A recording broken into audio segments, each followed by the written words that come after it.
শিক্ষার্থীদের নির্বাচিত প্রতিনিধিরাই প্রতিটি ক্যাম্পাসে নেতৃত্ব দিবে, তারা শিক্ষার্থীদের ন্যায্য দাবির কথাগুলো বলবে। এবং সে আলোকে ডাকসু নির্বাচনের পরে আমরা ডাকসু নির্বাচনের সময় আমাদের যে ইশতেহার ছিল সেখানে আমরা বলেছিলাম সবাই ডাকসু নির্বাচনকে আমরা একাডেমিক ক্যালেন্ডারভুক্ত করতে চাই।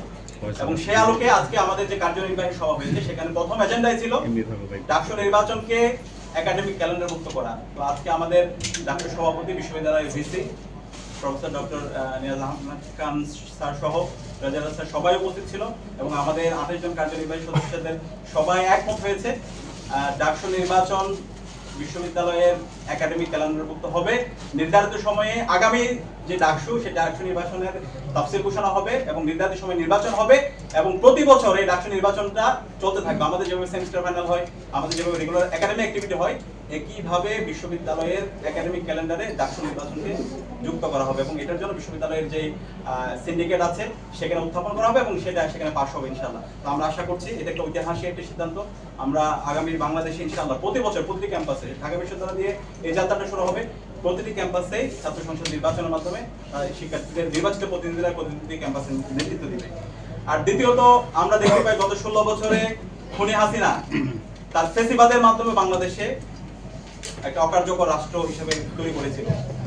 গুম খুন আয়নাগর থেকে শুরু করে শিক্ষার্থীদের উপর নির্যাতন নিপীড়ন এমন কোনো ঘটনা নাই সে করে নাই। যেমন সর্বশেষ 24 জুলাই বিপ্লবে আমাদের 2000 ভাই বোনকে শহীদ করেছে, 40,000 আমাদের ভাই বোনকে কাজী করেছে। এই গণহত্যাকারী খুনি হাসিনাকে সে তার শুরু থেকেই তার শাসনটা ছিল অবৈধ। সেই খুনি হাসিনাকে 2019 সালের ডাকসুতে তাকে আজীবন সদস্য হিসেবে একটা প্রস্তাবনা তখন দিয়েছিল, কিন্তু ডাকসুর যে গঠনতন্ত্র সেই গঠনতন্ত্রে কাউকে আজীবন সদস্য বানানো সেটা কোনো ইখতিয়ার নাই, এটা সম্পূর্ণ একটা অবৈধ এবং অগণতান্ত্রিক। তো ওই সময় একটা রেজুলেশন হয়েছিল এবং সেই রেজুলেশনটা আজকে ডাকসুতে আমরা যারা আমাদের কার্যনির্বাহী সদস্য আছে সবাই সর্বসম্মতিক্রমে সেই রেজুলেশন, এই যে একটা অবৈধ রেজুলেশন ছিল সেটা এই ব্যাপারে সবাই একমত হয়েছে এবং সেটাকে বাতিল করা হয়েছে। এবং এই ফ্যাসিস্ট খুনি হাসিনা তার বিচারে স্বাধীন বাংলাদেশে হবে, তাকে বাংলাদেশে নিয়ে আসতে হবে, তার সকল দোষরদেরকে বাংলাদেশে নিয়ে আসতে হবে, সবাইকে স্বাধীন বাংলাদেশে বিচার আওতায় নিয়ে আসতে হবে। এবং এই খুনি হাসিনা যে গণহত্যা করেছে, যে আয়নাগর তৈরি করেছে, যে গুম খুন করেছে, তার সকল দোষরদেরকে বিচার আওতায় নিয়ে এসে তাদের প্রত্যেককে ফাঁসিতে ঝোলাতে হবে। এবং সেই দাবি আজকে আমরা ডাকসুর পক্ষ থেকে করছি।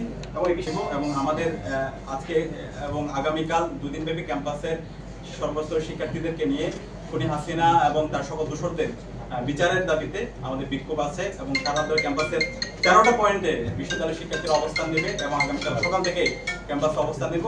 ক্যাম্পাসে যখন ফেসিবাদের দোষর আছে, সেটা স্টাফ হোক শিক্ষক হোক, প্রত্যেকের বিরুদ্ধে বিশ্ববিদ্যালয় প্রশাসন যেন ব্যবস্থা গ্রহণ করে এবং দেশের যে আইন আছে সেই আইন অনুযায়ী যেন তাদেরকে বিচারের আওতায় নিয়ে আসা হয়, সেটার জন্য আমরা আমাদের জায়গা থেকে যা যা করা দরকার সেটা আমরা করবো এবং বিশ্ববিদ্যালয়ে প্রশাসন সে ব্যাপারে একমত হয়েছে।